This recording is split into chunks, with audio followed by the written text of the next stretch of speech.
Good afternoon, bonjour à tous et à toutes. Dr. the Honorable Kelej Kumar, Minister of Health and Wellness of Mauritius, dear partners, the Merck Foundation alumni, and future healthcare experts of Mauritius.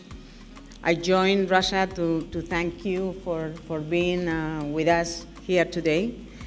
I'm also very, very happy because this is my first time visiting Mauritius, this beautiful island, and I'm even happier to be doing that to celebrate the initiatives of the Merck Foundation and, of course, to celebrate your success.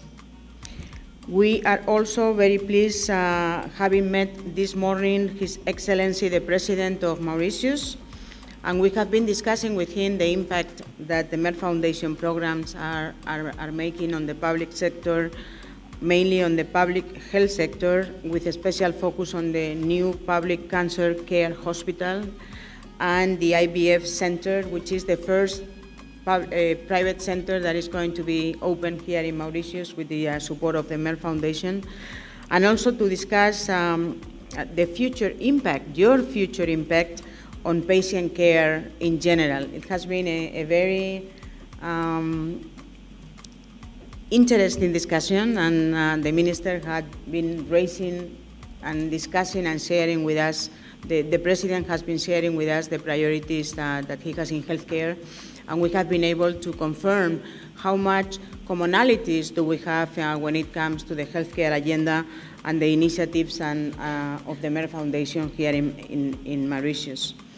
So, as you all know, because you are familiar with the activities of the Merck Foundation, the Foundation started the partnership with Mauritius Government and Ministry of Health and Wellness in 2017, so 6 years ago. And since then, our joint programs have been developing with what I consider to be huge success, thanks to the continued support of the Honorable Minister of Health and Wellness of Mauritius. Ladies and gentlemen, I am very, very proud to know that the Merck Foundation has provided, since 2017, 73 scholarships here in Mauritius. We have said that also to the President this morning, of 1-year online postgraduate diploma and 2-year master degree for Mauritian doctors in many underserved and critical medical specialties as fertility, embryology, sexual and reproductive care, oncology, very important, cardiovascular prevention, diabetes, endocrinology, gastroenterology, dermatology. I have been quite impressed of reading that we have been supporting almost each and every specialty, medical specialty that exists in the world, with focus on aging population, but also, and importantly, prevention of diseases, multiple diseases, and also taking care of neonatal medicine, mental health, which is also a priority here in Mauritius, family medicine, and many more. And importantly, the objective of our joint program is to contribute to building healthcare capacity in the public sector. And this is with the objective to establish a very strong platform of skilled and specialized healthcare providers across Mauritius. We strongly believe that empowering people will lead to a better future. We also believe that good healthcare can transform the lives of individuals and families across developing countries, and it can significantly contribute to economic and social development because, of course, healthcare is a major driver of economic growth and, consequently, of social progress. We all know that the lack of financial resources is not the only challenge in Africa, but the scarcity of trained healthcare professionals who are capable to address diseases, prevention of diseases, diagnosis and management at all levels of the healthcare system is the biggest challenge.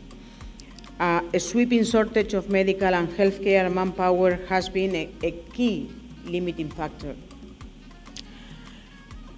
In the WHO 2017 report, Africa had just 168 medical schools in the entire continent. Just one medical school in 24 countries, and no medical school in 11 countries. Sub-Saharan Africa, excuse me, with 24% of the world's disease burden, has only 2.8 healthcare workers per 10,000 capita. And this is compounded by the maldistribution of workforce among urban and rural areas and the public and private sector. For example, before the start of the Merck Foundation programs, there was not a single oncologist, fertility or reproductive care specialty, diabetologist, respiratory or intensive care specialist in many countries in Africa, such as the Gambia, Liberia, Sierra Leone, Central African Republic, many others. And this was limited, specialized doctors, that was limited but the lacking specialized doctor in many critical fields. And with a tremendous visionary strategy, the Merck Foundation has focused on building capacity in those countries by providing scholarships for the first specialist and specialized team in many of these fields, medical fields that I have mentioned. Moreover, infectious diseases and malnutrition have been two of the most popular agendas that have dominated the global health discourse on the developing world ever since the advent of global health cooperation. With the epidemiological transition in developing countries in recent decades and the emergence of chronic non-communicable diseases such as cardiovascular, hypertension, diabetes, and cancer as very significant public health problem, increasing attention has been accorded to combating the double burden of communicable and non-communicable diseases, sometimes called the triple burden, after adding injuries and degenerative conditions. The relative shares differ considerably across the developing world. For instance, non-communicable diseases are now the overall leading cause of mortality and morbidity in developing countries, having now exceeded infectious diseases. Therefore, together with local partners in many countries in Africa, the Merck Foundation continues their efforts in transforming the patient landscape through all these scholarship programs. Till today, I'm very proud to say and to congratulate the CEO of the Merck Foundation that for more than 700 scholarships that have been provided for young doctors in 50 countries, in 42 critical and underserved medical specialists. This is a pioneering program, which we are very proud of. Many of them are becoming the first specialists in their countries. Example in Liberia, the Gambia, Burundi, Malawi, Sierra Leone, Zambia, Zimbabwe, Guinea, Ethiopia, Congo, Nepal, Bangladesh, and more. Dear partners and alumni, last but not least, I'm very glad to meet you today, to hear from all of you, to receive your feedback, to hear your success stories, and most importantly, to hear your experiences, that the one that you have gained from these scholarships, because we need to continue to understand what else can we do better and how can we maximize the success of these training programs. I congratulate you all. I know many of you have already graduated, and the rest are undergoing all their scholarship very successfully. We are very happy to see the interest that our scholarship programs have generated, because this is the beginning of a process that will significantly contribute towards your future career and towards the quality of your practice, and hence will further contribute to improving patient access equitably and of high quality in your country nationwide. So I praise that we continue to work together to transform the patient landscape here in Mauritius and across the African continent, and I am looking forward to meeting you again after the rest of your graduate to celebrate your success stories. Once again, congratulations to all of you for having